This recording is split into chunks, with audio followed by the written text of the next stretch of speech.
السلام عليكم ورحمة الله وبركاته أصحابي دماتي وسلامتين دولد على ذا ميل والبوجوكتين أنا جوا مجال عمر أمريكا عبد القادر كل سود بدأ جنال كعمر أمريكا عبد القادر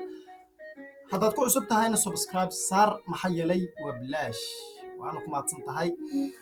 أصحابي ما توحني وضع شيك ير يعني وضع شيك كذا صور أحمرتي معني سكول يؤردي ديسا معلم ما محكمة معلم سكول وحوسو آذي سكول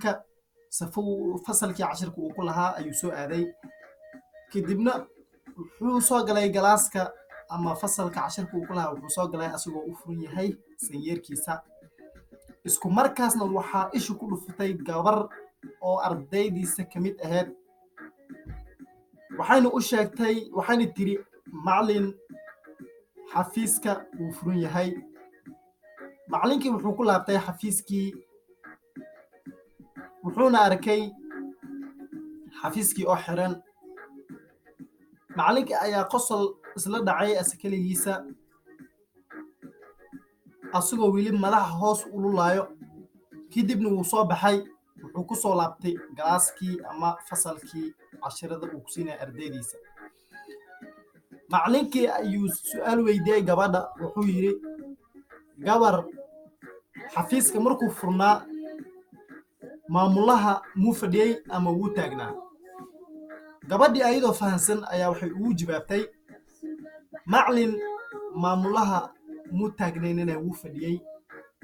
laakiin aad ayaa murugo ugu muuqatay gabadhii ayaa macallinkii su'aashay waxayna dhahday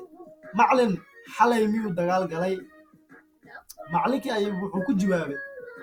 haa dagaal culus ayuu xalay galay waxna looma turunin intii la qabtay ayaa madaxa baaldi loo geliyay ayuu macallinkii ku jawaabay ardaydii oo fasalkii dhiganaysay oo macallinku dhigay waxay dhegeysanayeen sheekada dhexmaraysay macallinkii iyo gabadha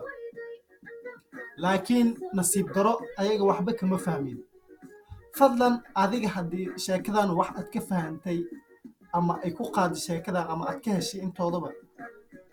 like ilowin share garay video saas iyo nabadgelyo wow please subscribe thank you